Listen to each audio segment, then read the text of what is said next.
What is going on, everyone? It is Super here, and welcome to another Injustice 2 video. Now, today was a big day because we got the Joker gameplay reveal, and also yesterday we got a Darkseid gameplay reveal. So pretty much every character that is supposed to be in the core roster for Injustice 2 has been revealed now, and along with the Joker and Darkseid reveal, we also got their little story and their little backstory from the Injustice website. So I thought I would read it to you guys now.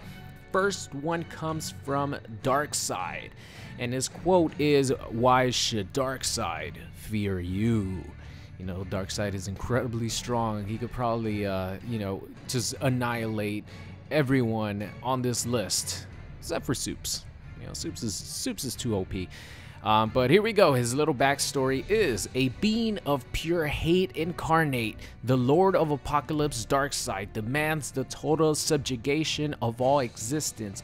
His merciless obsession has left a wake of suffering and obliteration as he seeks the anti-life equation.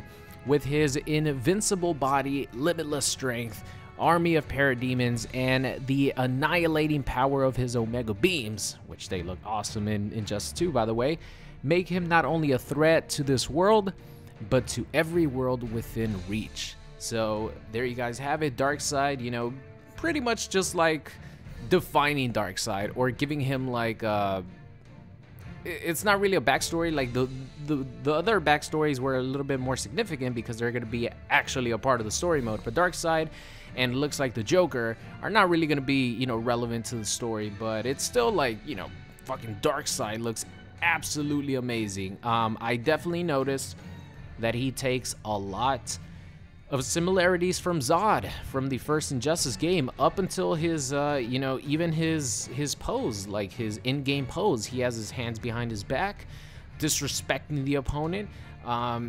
He has the parademons actually acting as his minions and assists, something similar to what Zod had with with his demon. And you get a command grab, the demon could hit you.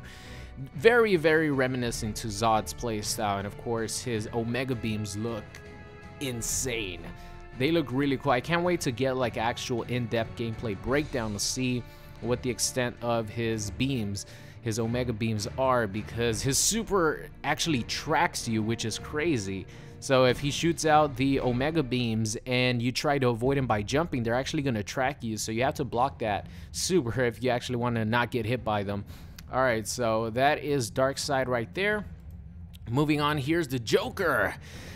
Now, the Joker, a lot of us were curious as to how he was in Injustice 2 and if he was going to play a crucial role in the story mode, and it looks like he's not really. And the Joker, well, I guess I'll read you guys the story first and then I'll give you guys my opinion. So the Joker's quote is just him laughing. I can't do it, so I'll let Mr. Hamill take over from here.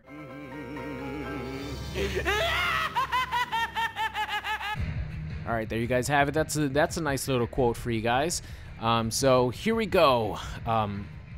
Though killed by Superman, the Joker continues to haunt the lives of all those touched by his madness.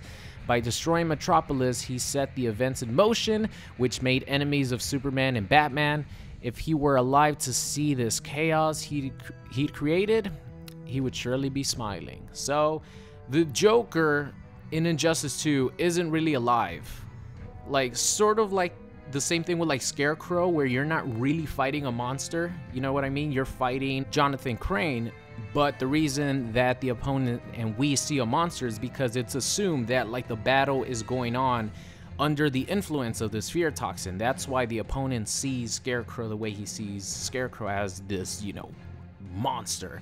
So it's something similar to that. Like, the characters aren't really fighting the Joker. They're sort of fighting, the harm and like the demons that the Joker represents. That's why it says that the people are still feeling the effects of the Joker even though he's gone. And that's what, the characters are fighting. Not the actual real-life Joker, who is dead. They confirmed it here. He's dead. It's not, the Joker's not alive. It's not the other universe's Joker. Just the people who, the characters who are fighting him are just like fighting their inner demon, like the Joker inner demon. and they're fighting versus that, and that's what manifests on the character select screen or on the battlefield. So there we have it. There is our explanation as to why the Joker's in the game. He's pretty much in the game in the minds of the opponents. Sort of like I mentioned, Scarecrow. He's just a scientist, you know. Jonathan Crane is just a regular scientist, but the match is going on under the influence of the fear toxin. So that's what turns him into a monster. And there you guys have it.